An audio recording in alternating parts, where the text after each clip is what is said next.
ನಮಸ್ಕಾರ ವಿದ್ಯಾರ್ಥಿಗಳೇ. ಈ ದಿನ ಮತ್ತೊಂದು ವಿಚಾರವನ್ನು ನಾವು ಚರ್ಚೆಗೆ ತೆಗೆದುಕೊಳ್ಳುವಂಥ ಸಮಯ ಆಗಿದೆ.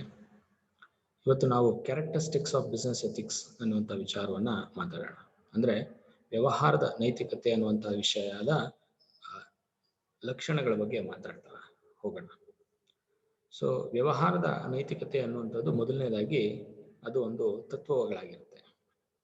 So business ethics is a principle that guides how to perform the business ಅಂತ. ಅಂದರೆ ವ್ಯವಹಾರವನ್ನು ಹೇಗೆ ಮಾಡಬೇಕು, ಎಲ್ಲರಿಗೂ ಒಪ್ಪುವಂತಹ ರೀತಿಯಲ್ಲಿ, ಎಲ್ಲರಿಗೂ ಮೆಚ್ಚುವಂತಹ ರೀತಿಯಲ್ಲಿ, ಸರ್ವರಿಗೂ ಅನುಕೂಲ ಕೊಡುವಂತಹ ರೀತಿಯಲ್ಲಿ ನಾವು ವ್ಯವಹಾರವನ್ನು ಹೇಗೆ ಮಾಡಬೇಕು ಅನ್ನುವಂಥದ್ದಕ್ಕೆ ನಿಮಗೆ ತತ್ವಗಳನ್ನು ಹಾಕಿಕೊಡುತ್ತೆ. ಅದು ಯಾವುದಪ್ಪ ಅಂದರೆ ಅದು ಬಿಸ್ನೆಸ್ ಎಥಿಕ್ಸ್ ಅನ್ನುವಂತಹ ಒಂದು ವಿಷಯ, ವ್ಯವಹಾರದ ನೈತಿಕತೆ ಅನ್ನುವಂಥ ಒಂದು ವಿಷಯ ಆಗಿರುತ್ತೆ. So business ethics is a subject, it's a concept, it's an idea that tells you how to perform the business so that it is accepted by all, it is liked by all, it is welcomed by all, and it is followed by all. Okay, so ಆ ರೀತಿಯಲ್ಲಿ ಮೊದಲನೇದಾಗಿ ಅದು ತತ್ವಗಳನ್ನು ಕೊಡುತ್ತೆ, ವ್ಯವಹಾರವನ್ನು ಹೇಗೆ ಚೆನ್ನಾಗಿ ಮಾಡಬೇಕು ಅನ್ನೋದನ್ನು ನಮಗೆ ಅದು ತೋರಿಸ್ಕೊಡುತ್ತೆ. ಎರಡನೇದಾಗಿ ವ್ಯವಹಾರದ ನೈತಿಕತೆ ಅನ್ನುವಂಥದ್ದು ಅದು ಒಂದು ವಿಜ್ಞಾನ ಕೂಡ ಮತ್ತು ಅದು ಒಂದು ಕಲೆ ಕೂಡ. ವಿಜ್ಞಾನ ಅಂದ್ರೆ ಏನು? ಯಾವುದು ನಿಖರವಾಗಿ ಸತ್ಯವನ್ನೇ ಹೇಳುತ್ತೆ ಅದು ವಿಜ್ಞಾನವಾಗುತ್ತೆ. ಮತ್ತು ಕಲೆ ಅಂದಾಗ ಅದು ನಿರಂತರವಾದಂತಹ ಪ್ರಯತ್ನದಲ್ಲಿ ಮೂಡಿ ಬರುವಂತಹ ಒಂದು ಕೌಶಲ್ಯವಾಗಿರುತ್ತೆ. ಸೊ ಹಾಗಾಗಿ ವ್ಯವಹಾರದ ನೈತಿಕತೆ ಅನ್ನುವಂಥದ್ದು ಒಂದು ವಿಜ್ಞಾನ ಮತ್ತು ಒಂದು ಕಲೆಯೂ ಕೂಡ ಹೌದು. ಏಕೆಂದ್ರೆ ಅದು ನಮಗೆ ತತ್ವಗಳನ್ನು ಹಾಕಿಕೊಡುತ್ತೆ. ಆ ತತ್ವಗಳ ಆಧಾರದಲ್ಲಿ ನಾವು ನಡೆದ್ರೆ, ಅಂದ್ರೆ ವ್ಯವಹಾರವನ್ನ ಮಾಡಿದ್ರೆ ನಮಗೆ ಅದರಿಂದ ಸಿಗುವಂತಹ ಪ್ರತಿಫಲ ಒಳ್ಳೆಯದೇ ಆಗಿರುತ್ತೆ ಅನ್ನೋದನ್ನ ನಮಗೆ ಹೇಳ್ಕೊಡುತ್ತೆ.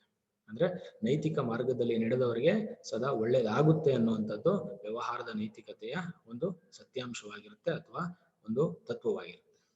ಅದೇ ರೀತಿಯಲ್ಲಿ ವ್ಯವಹಾರದನ್ನ ನಾವು ಅನೈತಿಕ ದಾರಿಯಲ್ಲಿ ನಡೆದಾಗ ನಮ್ಮ ವ್ಯವಹಾರದ ಅಂತ್ಯವೂ ಕೂಡ ಏನು ಕೆಟ್ಟದಾಗಿರುತ್ತೆ ಅನ್ನುವಂಥದ್ದು ನಮಗೆ ಹೇಳ್ಕೊಡುತ್ತೆ. ಸೊ ಅದು ಕೂಡ ಇಟ್ ಇಸ್ ಪ್ರೂವ್ಡ್, ಇದು ನಿಜಾಂಶವಾಗಿರುತ್ತೆ, ಸತ್ಯವಾಗಿರುತ್ತೆ, ಅದು ಕೂಡ ನಮಗೆ ತಿಳಿದಿರುವಂಥ ವಿಚಾರ ಆಗಿದೆ.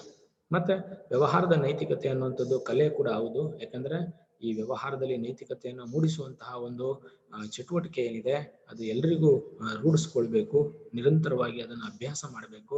ತದನಂತರವೇ ಅವರು ಒಂದು ಉತ್ತಮ ರೀತಿಯಲ್ಲಿ ವ್ಯವಹಾರವನ್ನ ನೈತಿಕ ಹಾದಿಯಲ್ಲಿ ತೆಗೆದುಕೊಂಡು ಹೋಗೋದಕ್ಕೆ ಸಾಧ್ಯವಾಗುತ್ತೆ. ಸೊ ಏಕಾಏಕಿ ಅದು ಪ್ರತಿಯೊಬ್ಬರಿಗೂ ಬರೋದಿಲ್ಲ, ಪ್ರತಿಯೊಬ್ಬ ಉದ್ಯಮಿಯಲ್ಲೂ ಪ್ರತಿಯೊಬ್ಬ ನಿರ್ವಾಹಕನಲ್ಲೂ ಇರುವಂತಹ ವಿಚಾರ ಅಲ್ಲ ಅದು.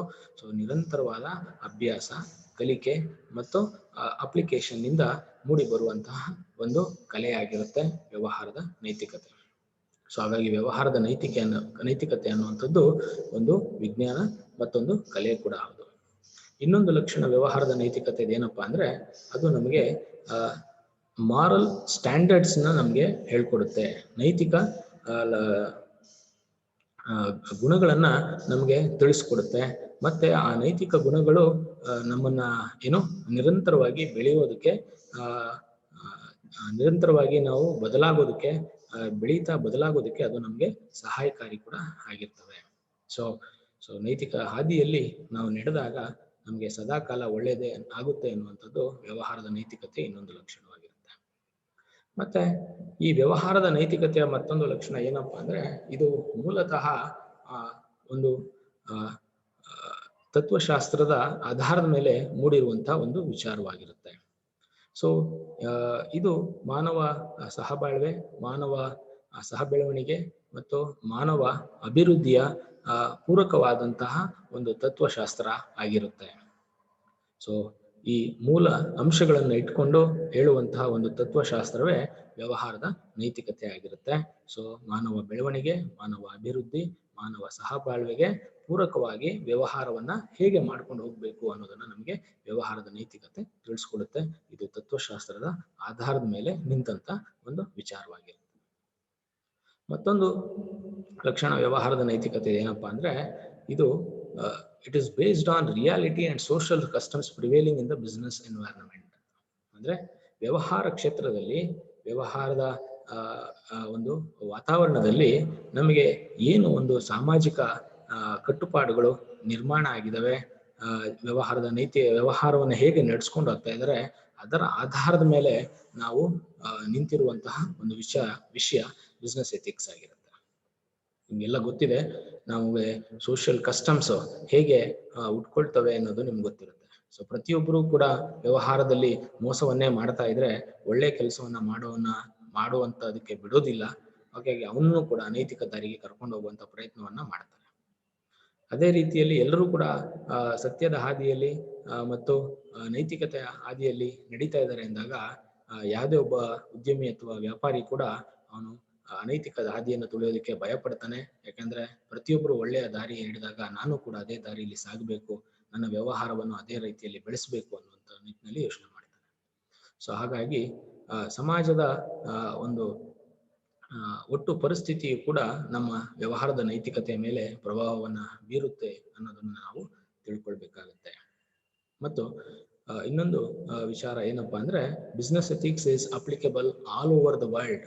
ಇದು ಇಡೀ ಜಗತ್ತಿಗೆ ಅನ್ವಯಿಸುತ್ತೆ. ಯಾವುದೇ ಒಂದು ಖಂಡಕ್ಕೆ, ಯಾವುದೇ ಒಂದು ದೇಶಕ್ಕೆ ಮಾತ್ರ ವ್ಯವಹಾರದ ನೈತಿಕತೆ ಅನ್ವಯಿಸುತ್ತೆ ಅಂತ ಹೇಳೋ ಹಾಗಿಲ್ಲ. ವ್ಯವಹಾರದ ನೈತಿಕತೆಯ ಅಂಶಗಳು, ಅದರ ವಿಚಾರಗಳು, ಅದರ ತತ್ವಗಳು, ಅದರ ಪಾಲನೆ ಅದು ಇಡೀ ಜಗತ್ತಿನಾದ್ಯಂತ ಎಲ್ಲ ಸಂಸ್ಥೆಗಳು, ಎಲ್ಲ ದೇಶಗಳಲ್ಲೂ ಕೂಡ ಮಾಡಬಹುದಾದಂತಹ ಒಂದು ಕೆಲಸವಾಗಿರುತ್ತೆ. So it is related to entire world. It is applicable to all kinds of business organization, whether it is small or a global corporation. ಮತ್ತೊಂದು ಲಕ್ಷಣ ವ್ಯವಹಾರದ ನೈತಿಕತೆ ಏನಪ್ಪಾ ಅಂದ್ರೆ, it helps in development of personal dignity. ಅಂದ್ರೆ ಒಬ್ಬ ವ್ಯಕ್ತಿಯ ಘನತೆಯನ್ನ ಕಾಪಾಡಿಕೊಳ್ಳೋದಕ್ಕೆ ಇದು ಸಹಾಯಕಾರಿಯಾಗುತ್ತೆ. ಅಂದ್ರೆ ಯಾವ ಒಬ್ಬ ವ್ಯಕ್ತಿ ಅವನು ನೈತಿಕವಾಗಿರ್ತಾನೆ, ನೈತಿಕ ಮಾರ್ಗದಲ್ಲಿ ನಡೀತಾನೆ, ಅವನು ಯಾವುದೇ ಕಾರಣಕ್ಕೂ ಕೂಡ ಅವನು ಇನ್ನೊಬ್ಬರಿಗೆ ತಲೆಬಾಗುವಂಥದ್ದಾಗ್ಲಿ, ಅಥವಾ ಅವರಿಗೆ ಹೆದರುವಂಥದ್ದಾಗ್ಲಿ, ಅಥವಾ ಅವರಿಗೆ ಫೋರ್ಸ್ಗೆ ಒಪ್ಪುವಂಥದ್ದಾಗ್ಲಿ, ಬಲವಂತಕ್ಕೆ ಒಳಪಡುವಂಥದ್ದಾಗ್ಲಿ ಅದರ ಅವಶ್ಯಕತೆ ಇರೋದಿಲ್ಲ. ಅವನು ತನ್ನ ನಡತೆ ಸತ್ಯ ಇರೋದ್ರಿಂದ, ಅವನ ನಡತೆಯಲ್ಲಿ ನೈತಿಕತೆ ಇರೋದ್ರಿಂದ ಅವನು ಯಾರಿಗೂ ಹೆದರದೆ ಅವನು ತನ್ನ ಕೆಲಸಗಳನ್ನ, ಅವನು ವ್ಯಕ್ತಿತ್ವವನ್ನ ಎದೆಗುಂದದೆ ಅವನು ನಿಂತ್ಕೊಳ್ಬಹುದಂತಹ ಒಂದು ವಿಚಾರ ನಮ್ಗಿಲ್ಲಿ ತಿಳಿಸ್ಕೊಡುತ್ತೆ. ಸೊ ಹಾಗಾಗಿ ನೈತಿಕ ಮಾರ್ಗದಲ್ಲಿ ನಡೆಯುವಂತವರಿಗೆ ಯಾರು ಭಯಪಡುವಂತಹ ಯಾರಿಗೂ ಭಯಪಡುವ ಅವಶ್ಯಕತೆ ಇರುವುದಿಲ್ಲ ಅನ್ನೋದು ನಮಗೆ ಈ ವ್ಯವಹಾರದ ನೈತಿಕತೆ ಅನ್ನುವಂತಹ ಸಬ್ಜೆಕ್ಟ್ ನಮ್ಗೆ ಹೇಳ್ಕೊಡುತ್ತೆ. ಓಕೆ, ಮತ್ತೆ ಇನ್ನೊಂದು ವಿಚಾರ ಅಥವಾ ಲಕ್ಷಣ ಏನಪ್ಪಾ ಅಂದ್ರೆ, business ethics keeps harmony between different role of business man. ಅಂದ್ರೆ ವ್ಯವಹಾರದ ಮಾಡುತ್ತಾ ಇರುವಂತಹ ಒಬ್ಬ ವ್ಯವಹಾರ ಉದ್ಯಮಿ ಏನಿದ್ದಾನೆ, ಅವನು ಹಲವಾರು ರೀತಿಯ ಪಾತ್ರಗಳನ್ನ ಹಾಕಬೇಕಾಗುತ್ತೆ. ಅವನು ಒಮ್ಮೆ ಓನರ್ ಆಗಿರ್ತಾನೆ, ಒಮ್ಮೆ ಮಾರಾಟಗಾರನಾಗಿರ್ತಾನೆ, ಒಮ್ಮೆ ಹೂಡಿಕೆದಾರನಾಗಿರ್ತಾನೆ, ಅವನು ಒಬ್ಬ ಸಮಾಜದ ಸಿಟಿಸನ್ ಆಗಿ ಅವನು ಕಾರ್ಯನಿರ್ವಹಿಸಬೇಕಾಗುತ್ತೆ. ಅವನು ಹಲವಾರು ಪಾತ್ರಗಳನ್ನ ಏನು ವಹಿಸ್ತಾ ಇರ್ತಾನೆ, ಆ ಎಲ್ಲ ಪಾತ್ರಗಳಲ್ಲೂ ಕೂಡ ಸಹಬಾಳ್ವೆ, ಹಾರ್ಮೋನಿಯನ್ನ ಕಾಣೋದಕ್ಕೆ ನಮ್ಗೆ ಸಾಧ್ಯವಾಗುತ್ತೆ. ಯಾಕಂದ್ರೆ ಅವನು ಮಾಡುವಂತ ಪ್ರತಿಯೊಂದು ಕೆಲಸದಲ್ಲೂ, ಅವನು ವಹಿಸ್ಕೊಳ್ಳುವಂತ ಪ್ರತಿಯೊಂದು ಪಾತ್ರದಲ್ಲೂ ಕೂಡ ಅವನು ನೈತಿಕತೆಯನ್ನ ತರುವಂತಹ, ಅಳವಡಿಸ್ಕೊಳ್ಳುವಂತಹ ಅಥವಾ ಉಪಯೋಗಿಸ್ಕೊಳ್ಳುವಂತಹ ಪ್ರಯತ್ನವನ್ನ ಅವನು ಮಾಡ್ತಾ ಇರ್ತಾನೆ. ಸೊ ಇದು ವ್ಯವಹಾರದ ನೈತಿಕತೆಯ ಲಕ್ಷಣಗಳು ಅಂತ ನಾನು ನಿಮ್ಮ ಗಮನಕ್ಕೆ ತರ್ತೇನೆ. Thank you.